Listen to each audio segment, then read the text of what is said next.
नमस्कार, स्वागत है आपका यू न्यूज में। मैं हूं आपके साथ शिवानी। चले रुक करते हैं आज की बड़ी खबरों पर। यू न्यूज चैनल से उत्तर प्रदेश प्रभारी अंश कुमार वर्मा। नमस्कार दर्शकों, आपका स्वागत है हमारे चैनल पर। क्या कभी आपने सुनी है एक ऐसी घटना जहां एक खून खराबे के पीछे रिश्ते और पैसों का गहरा कनेक्शन छुपा हो? आज हम आपको बताने जा रहे हैं एक ऐसी दिल दहला देने वाली वारदात के बारे में जो नगीना थाना क्षेत्र में हुई। एक जला हुआ शव, एक खौफनाक हत्या और एक ऐसा राज जो अब दुनिया के सामने आ गया है। 12 नवंबर 2024 को उत्तर प्रदेश के नगीना थाना क्षेत्र के फतेहपुर कोटड़ा मार्ग पर एक अज्ञात व्यक्ति का जला हुआ शव मिला था। शुरू में ये हत्या एक अनजाने अपराधी द्वारा की गई समझी जा रही थी, लेकिन पुलिस ने कड़ी मेहनत और जांच के बाद इस रहस्यमयी हत्या का खुलासा कर दिया है। पुलिस ने इस खौफनाक हत्या में शामिल आरोपियों को गिरफ्तार कर लिया है। ये आरोपी कोई और नहीं बल्कि विवेक, अंकुर और उनका दोस्त विपिन है। इन तीनों ने मिलकर अपने सगे मौसा ऋषिपाल की बेरहमी से हत्या कर डाली। ये हत्या एक गंभीर पारिवारिक विवाद का नतीजा थी। पैसों और रिश्तों की कड़वाहट ने इसे एक जघन्य अपराध में बदल दिया। आरोपी विवेक ने पुलिस के सामने खुलासा किया कि 6 साल पहले उसकी बहन के उसके बहनोई के साथ अवैध संबंधों की जानकारी जब उसके परिवार को मिली तो उसने अपने मौसा ऋषिपाल से शिकायत की थी, लेकिन उसके सगे मौसा ऋषिपाल ने अपनी बेटी को ही सही ठहराया और विवेक की बहन को गलत ठहरा दिया। इससे विवेक का गुस्सा और बढ़ा। इसके बाद करीब 7 साल पहले ऋषिपाल से विवेक ने 7 लाख रुपए लिए थे जो ब्याज पर थे, लेकिन अब ऋषिपाल लगातार पैसे मांग रहा था और विवेक ने उसे टालने की कोशिश की। जब ये सब सहन नहीं हुआ तो विवेक ने अपने ममेरे भाई अंकुर और दोस्त विपिन के साथ मिलकर अपने मौसा ऋषिपाल की हत्या की योजना बनाई। 12 नवंबर को विवेक ने अपने 2 साथियों को लेकर शराब पीने के बाद अपने मौसा ऋषिपाल को फोन किया। उसने कहा कि कुछ पैसों का इंतजाम हो गया है। जब ऋषिपाल गाड़ी में बैठा और रास्ते में शराब पीते हुए नशे में चूर हो गया तो आरोपियों ने अपनी क्रूर साजिश को अंजाम देना शुरू किया। गाड़ी में बैठते ही अंकुर और विपिन ने पीछे की सीट पर बैठकर ऋषिपाल का गला कसकर घोंट दिया। फिर शव को ठिकाने लगाने के लिए वे फतेहपुर रोड पर निकल पड़े। रास्ते में उन्होंने धान की पुआल उठाई, शव के मुंह और पेट पर लपेट दी और पेट्रोल से आग लगा दी। लेकिन अपराध यही खत्म नहीं हुआ। उन्होंने शव को जला दिया और रिश्तेदारों की शादी में शामिल होने के लिए धामपुर निकल गए। रास्ते में ऋषिपाल का फोन गंगा नदी में फेंक दिया ताकि किसी भी हालत में उसकी पहचान न हो सके। विवेक ने कहा कि मेरे मौसा ने मुझे बार बार पैसे के लिए तंग किया और मैं इस दबाव को सहन नहीं कर पाया। मैंने और मेरे साथियों ने मिलकर उसे खत्म करने का फैसला किया।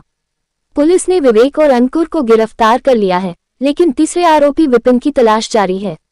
ये घटना एक बार फिर से साबित करती है कि रिश्तों में खटास और पैसों की भूख कभी कभी इतनी खतरनाक हो सकती है कि इंसान अपनों का ही खून करने तक को तैयार हो जाता है।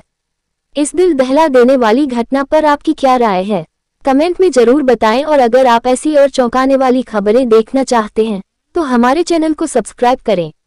यू न्यूज चैनल से उत्तर प्रदेश प्रभारी अंश कुमार वर्मा की रिपोर्ट।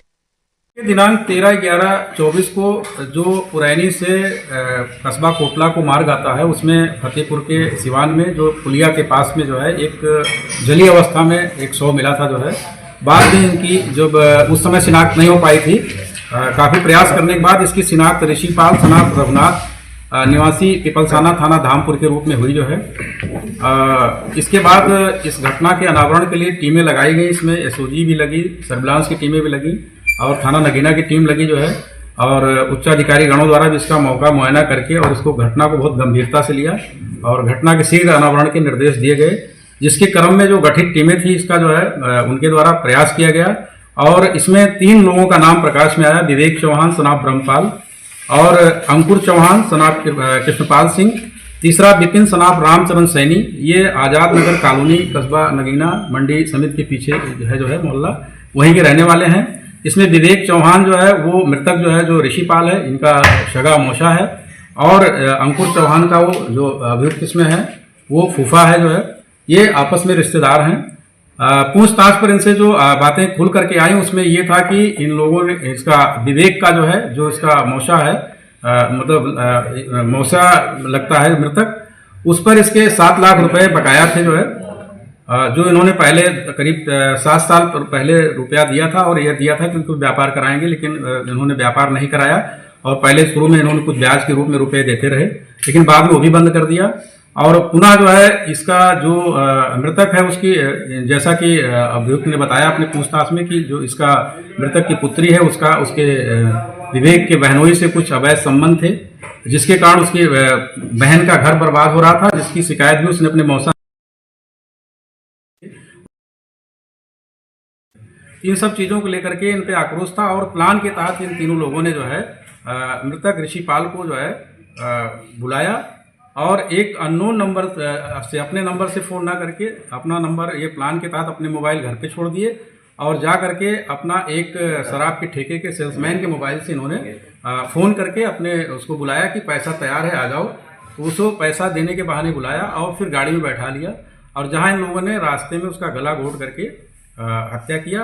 फिर उसके बाद 100 को वहाँ ला करके उस पर पुआल और गमछा और कंबल डाल करके और फिर एक पेट्रोल पंप से इन लोगों ने पेट्रोल भी खरीदा, उससे पेट्रोल डाल करके और गाड़ी में इनके लाइटर रहता था जो है, क्योंकि ये जो अभियुक्त है ये सिगरेट पीता था जो है, उस लाइटर से जो है उसको आग लगा दिया था और इस तरह से जो है उसकी जो है हत्या करके 100 को जलाया गया था। इस घटना में हम लोगों ने 2 अभियुक्तों को गिरफ्तार किया, विवेक चौहान सनाब ब्रह्मपाल को और अंकुर चौहान सनाब कृष्णपाल को, जिन्होंने ये पूछताछ में अपने साथी विपिन के साथ जो है ये पूरा जुर्म इकबाल किया। और जो मृतक का मोबाइल का था उसका एक कवर, जो बोतल थी वो, लाइटर और अन्य सामग्री जो है इसमें जो है हम लोगों ने बरामद किया है। इसमें दोनों को गिरफ्तार करके माननीय न्यायालय के समक्ष पेश किया जा रहा है। शेष अन्य विधिक कार्रवाई प्रचलित है। शेष जो अभियुक्त विपिन सनाब राम शरण सैनी है, इसकी गिरफ्तारी के लिए टीमें लगाई गई हैं। शीघ्र ही इसको गिरफ्तार करके माननीय न्यायालय के समक्ष पेश किया जाएगा। मेरे साथ बस इतना ही। बाकी की तमाम खबरों के लिए देखते रहिए यू न्यूज़।